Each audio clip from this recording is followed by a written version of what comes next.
Selamat siang, Assalamualaikum warahmatullahi wabarakatuh.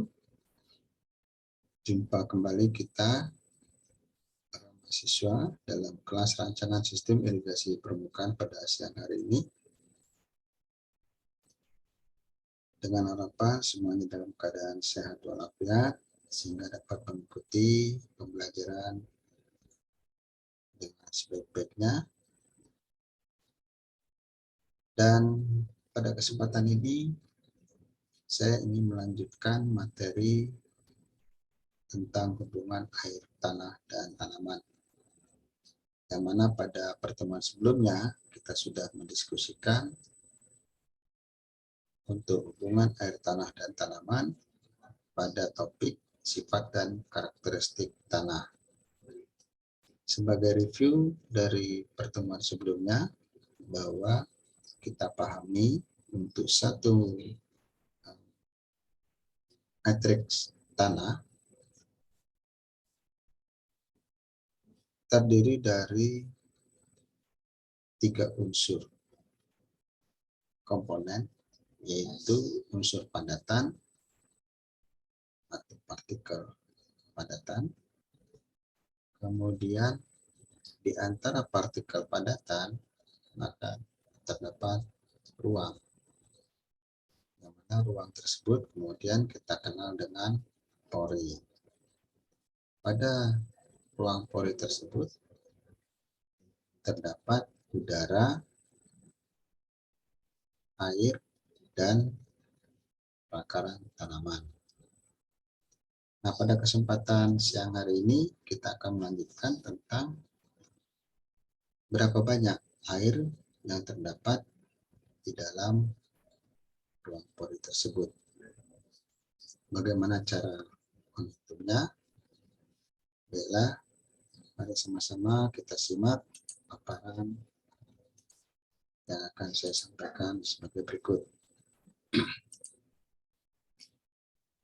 Jadi, jumlah air di dalam tanah atau yang kita kenal dengan kadar air tanah dapat kita ilustrasikan melalui satu gambar sederhana seperti dalam gambar ini, bahwa jika pada satu volume tanah kering kemudian kita tambahkan sejumlah air, maka seluruh air itu akan terserap masuk ke dalam tanah dan kondisi tanah yang semula kering akan menjadi basah. Lebih konkret, contohnya sebagai berikut. Jika satu volume tanah dengan ukuran 1 meter kali 1 meter kali 1 meter atau volume tanah terukur adalah 1 meter kubik. Kemudian kita tambahkan dengan air sebanyak 150 mm atau dalam satuan volume untuk ukuran yang sama dengan diameter tanah, maka volume air itu setara dengan 0,15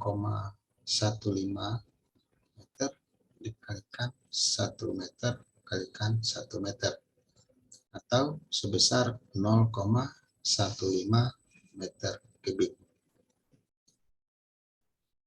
Jika tanah semula dalam keadaan kering, kemudian diberikan air sebanyak 150 mm, maka kadar air tanah sekarang itu menjadi 0,15 meter kubik per 1 meter kubik volume tanah, atau setara dengan 0,15 meter kubik per meter kubik, atau setara dengan 15% volume. Nah, itu satu ilustrasi kadar air tanah. Berikutnya kita akan mengkaji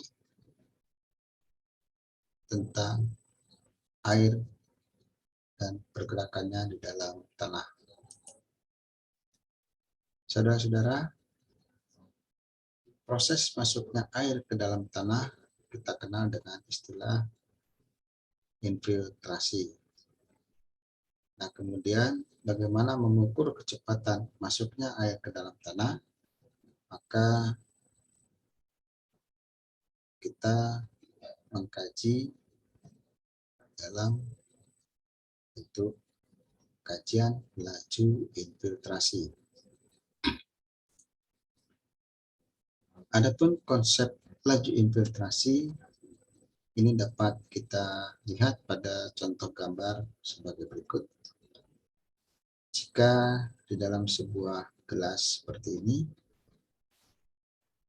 yang mana sebelumnya kita masukkan satu volume tanah kering, kemudian kita tambahkan air sebanyak 15 mm. Nah, setelah 1 jam berlalu, maka seluruh air yang ada di atas permukaan tanah tadi akan masuk meresap ke dalam tanah. Jadi, di sini dapat kita pahami bahwa laju infiltrasi dinyatakan dengan satuan panjang per waktu, atau dalam dimensi satuan adalah cm per menit, atau cm per jam, atau cm per hari. Jadi laju infiltrasi adalah berapa lama waktu yang dibutuhkan oleh sejumlah air untuk masuk ke dalam tanah. Laju infiltrasi kemudian dapat kita kelompokkan atau kita kategorikan berdasarkan kecepatannya masuk ke dalam tanah. Yang pertama adalah sangat lambat jika laju infiltrasi kurang dari 0,1 cm per jam. Kemudian laju infiltrasi lambat jika berada di antara 0,1 sampai 0,5 cm per jam. Agak lambat antara 0,5 sampai 2 cm per jam, sedang antara 2 sampai 6 cm per jam, agak cepat 6 sampai 12,5 cm per jam, cepat 12,5 sampai 25 cm per jam, dan sangat cepat lebih besar dari 25 cm per jam. Nah, berdasarkan kategori infiltrasi ini, menurut Landon tahun 1984 di dalam Booker Tropical Soil Manual, bahwa untuk kelas 1 ini tidak sesuai untuk irigasi. Jadi untuk kelas yang pertama ini sangat lambat, kurang dari 0,1 cm per jam, ini tidak sesuai untuk irigasi. Karena air akan mengalir di atas permukaan. Kemudian untuk kelas 6 dan 7 ini lebih sesuai jika diterapkan irigasi curah. Gambar berikut memberikan suatu ilustrasi perbedaan laju infiltrasi pada dua jenis tekstur tanah. Pada gambar sisi kiri untuk tanah dengan tekstur yang kasar, maka jika diberikan air, maka air akan segera keluar secara gravimetri seperti ini. Karena tanah kasar ini memiliki ukuran partikel yang besar dan ukuran pori yang juga besar. Sedangkan pada tanah-tanah halus dengan ukuran partikel yang kecil dan ruang pori yang kecil, maka jumlah air yang ditambahkan ini akan tersimpan di dalam tanah dan sejumlah air keluar dalam ukuran yang lebih sedikit. Jadi dari dua gambar ini terlihat bahwa semakin kasar tekstur tanah, maka laju infiltrasi semakin cepat. Dan sebaliknya, semakin halus tekstur tanah, maka laju infiltrasi menjadi semakin lambat. Kemudian bagaimana pengaruh struktur tanah terhadap laju infiltrasi? Untuk struktur tanah yang remah, maka laju infiltrasi akan semakin cepat. Kemudian untuk struktur tanah yang blocky, laju infiltrasi tergolong sedang. Demikian juga untuk struktur tiang padat seperti ini, laju infiltrasi agak lambat. Sedangkan laju infiltrasi lebih lambat jika struktur tanah berbentuk lempeng.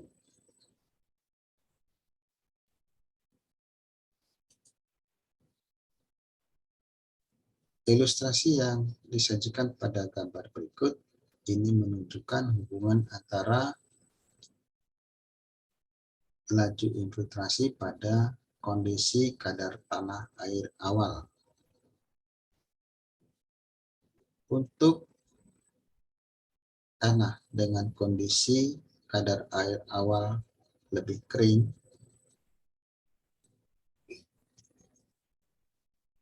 maka setelah beberapa waktu seluruh air yang ditambahkan ini akan masuk ke dalam tanah. Sedangkan untuk kondisi tanah yang sebelumnya basah, maka jika ditambahkan air dalam jumlah yang sama, maka sebagian air akan tetap tersimpan atau berada di atas permukaan tanah. Dari ilustrasi ini dapat kita tarik suatu kesimpulan bahwa kondisi kadar air tanah awal mempengaruhi laju infiltrasi. Semakin kering kondisi tanah awal, maka laju infiltrasi akan semakin cepat. Dan sebaliknya, semakin basah kondisi tanah awal, maka laju infiltrasi juga akan semakin lambat. Pengaruh tekstur tanah terhadap laju infiltrasi ini bisa kita lihat di dalam tabel ini menurut Landon tahun 1984, bahwa kelas tekstur tanah pasir ini rata-rata memiliki laju infiltrasi 5 cm per jam, sedangkan untuk kisaran normalnya berkisar 2 sampai 25 cm per jam. Tanah lempung berpasir rata-rata berkisar 2 cm per jam dengan kisaran normal berkisar 1 sampai 8 cm per jam. Tanah lempung memiliki rata-rata laju infiltrasi 1 cm per jam dengan kisaran normal berkisar 0,1 sampai 2 cm per jam. Lempung berliat rata-rata berkisar 1,8 cm per jam dengan kisaran normal berkisar 0,2 sampai 1,5 cm per jam. Liat berdebu rata-rata laju infiltrasi 0,2 cm per jam dengan kisaran normal berkisar 0,3 sampai 0,5 cm per jam. Dan tekstur liat memiliki rata-rata laju infiltrasi sebesar 0,05 cm per jam dengan kisaran normal berkisar 0,1 sampai 0,8 cm per jam.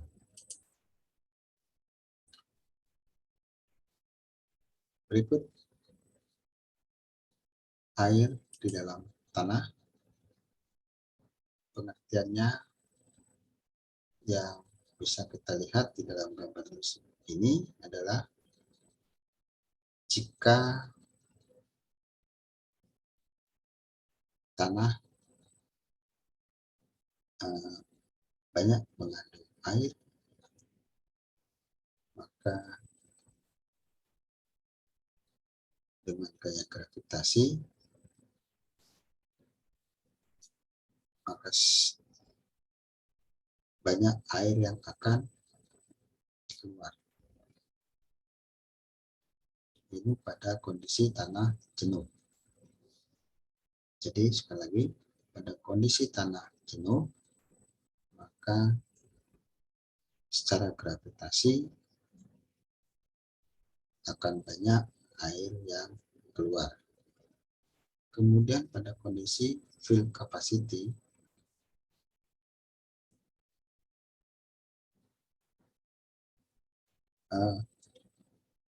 air akan terjerap di dalam ruang pori tanah.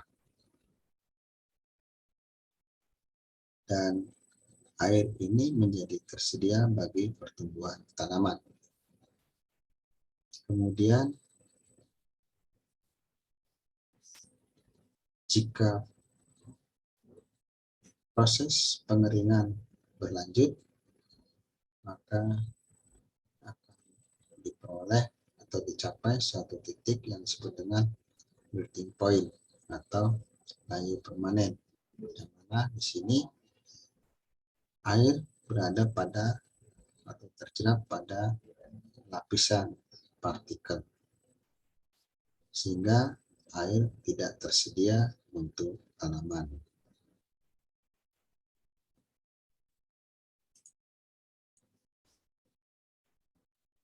Gambar berikut memberikan penjelasan tentang klasifikasi air di dalam tanah.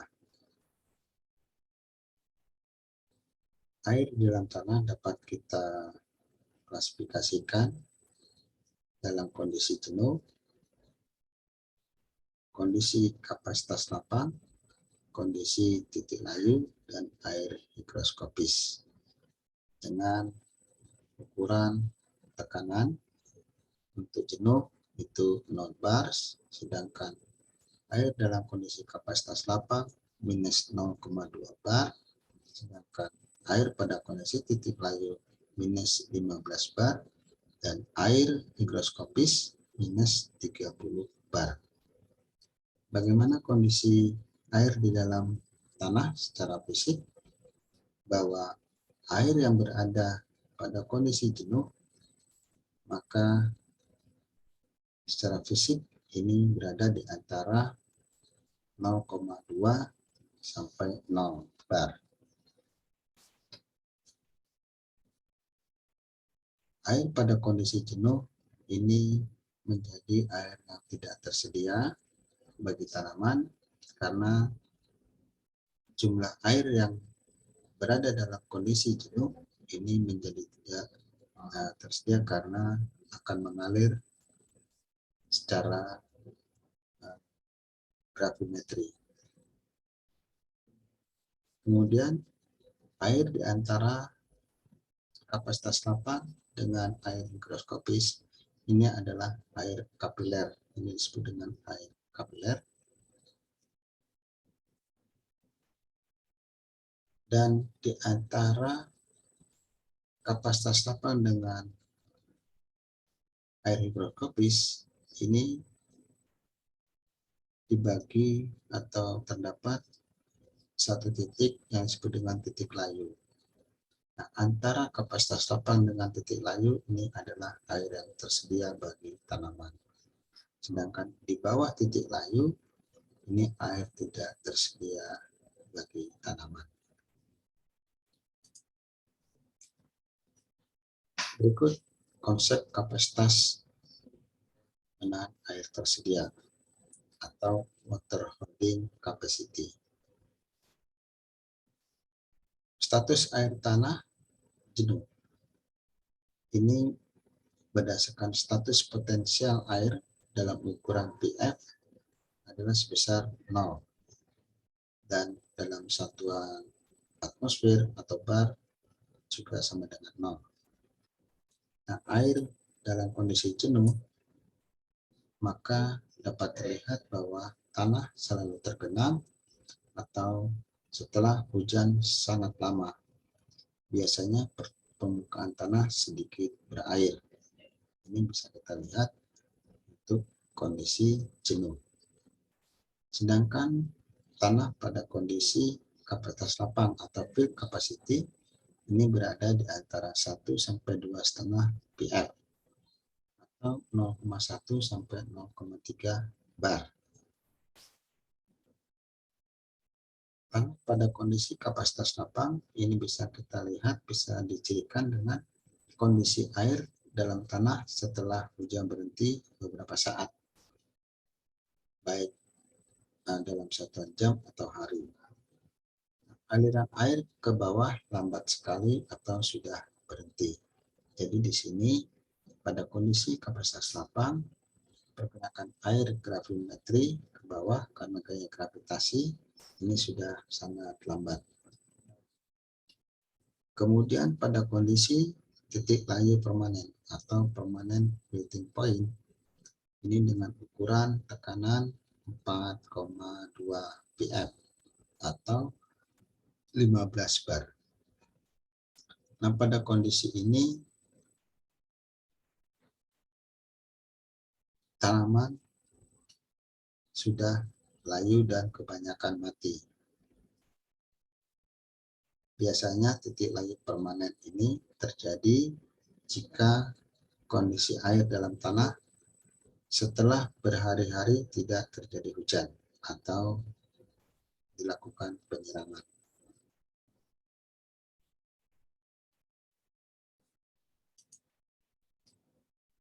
Berikut gambar grafik kurva pF atau kurva karakteristik air tanah yang menggambarkan perbedaan kurva antara tekstur tanah liat, lempung, dan pasir. Jadi untuk tanah liat berwarna kuning, tanah lempung yang berwarna hitam, dan tanah berpasir atau pasir yang berwarna merah. Untuk absis di sini adalah volume air, dan untuk sumbu E ini adalah kondisi air di dalam tanah. Untuk kondisi fill capacity, tekanan sebesar 2 pf, sedangkan pada kondisi melting point tekanan 4,2.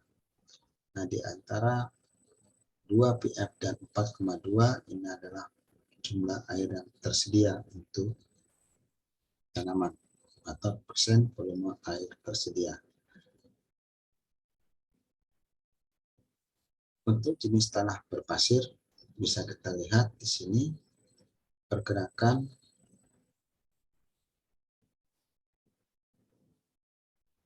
tujuh pf ini volume air sangat sedikit, dan kemudian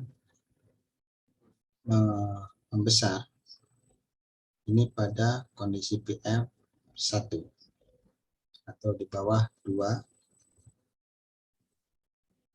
Ini kondisinya seperti ini, sedangkan pada tanah lempung lebih landai dan pada tanah liat seperti ini. Jadi pada kondisi antara fill capacity dengan melting point untuk 3 jenis tanah bisa terlihat seperti ini, bahwa untuk tanah liat ini volume air lebih besar, lebih banyak daripada tanah lempung dan tentunya tanah berpasir.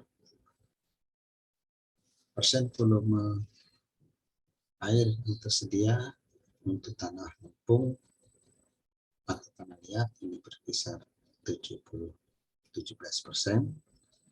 sedangkan pada tanah lempung 20%, dan pada tanah pasir ini hanya 6% volume.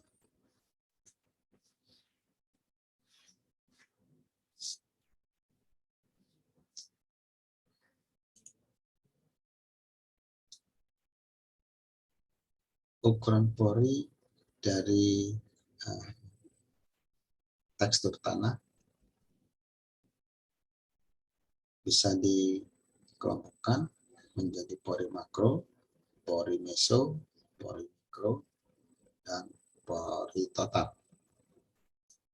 Untuk ukuran pori makro atau kasar, ini ukuran pori ekuivalen dengan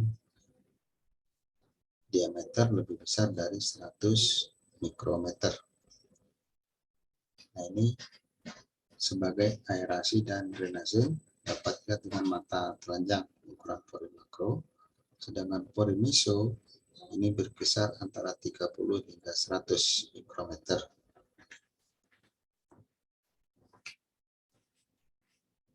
Ini menghantar air kapiler cepat dan dapat dilihat dengan perbesaran mikroskop 10 kali. Kemudian pori mikro, pori halus, ini ukuran kurang dari 30 mikrometer. Menahan air mikroskopis dan kapiler lambat dan tidak bisa diamati.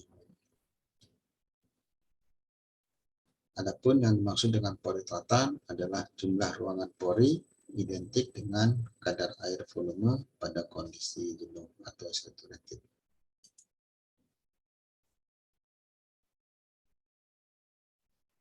Kapasitas menahan air tersedia ini bisa kita lihat pada tabel berikut, kurva karakteristik air tanah. Untuk status air tanah jenuh, maka kapasitas menahan air tanah tersedia untuk tanah pasir ini sebesar 30% volume. Sedangkan untuk tanah lempung ini sebesar 50% volume dan tanah liat sekitar 54% volume. Kemudian kondisi kapasitas lapang ini untuk tanah pasir hanya sebesar 10% volume, sedangkan tanah lempung 38% volume dan tanah liat 49% volume. Adapun pada kondisi titik layu permanen pada tanah pasir, jumlah air yang tersedia ini hanya sebesar 4% volume, sedangkan pada tanah lempung sekitar 9% volume dan pada tanah liat 29% volume.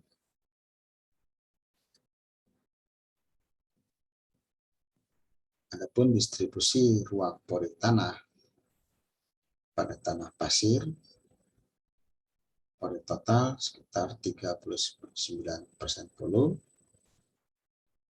pada tanah lempung 50% volume dan tanah liat 54% volume. Pori makro atau pori drainase sebesar 29% volume untuk tanah pasir, 12% volume untuk tanah lempung, dan 6% volume untuk tanah liat. Dan selanjutnya, saya lihat di sini, untuk kondisi titik layu permanen atau air yang terdapat pada pori mikro, pasir 4% volume, sedangkan lempung 9% dan liat 29%. Nah, ini ilustrasi atau gambar tentang kondisi jenuh, fluid capacity, dan titik layu permanen. Besar pada kondisi jenuh, seluruh ruang pori ini berisi air. Sedangkan pada kondisi fluid capacity, ruang pori di samping berisi air juga berisi dengan udara. Dan pada kondisi titik layu permanen atau permanent melting point, maka ruang pori ini berisi dengan udara, sedangkan air hanya berada pada selaput tipis partikel padatan.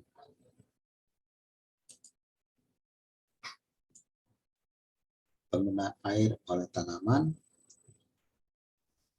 bahwa kita ketahui kebutuhan air tanaman itu sama dengan evapotranspirasi, yang mana evapotranspirasi adalah proses evaporasi dari permukaan tanah atau permukaan air bebas ditambah dengan laju transpirasi dari permukaan tumbuhan.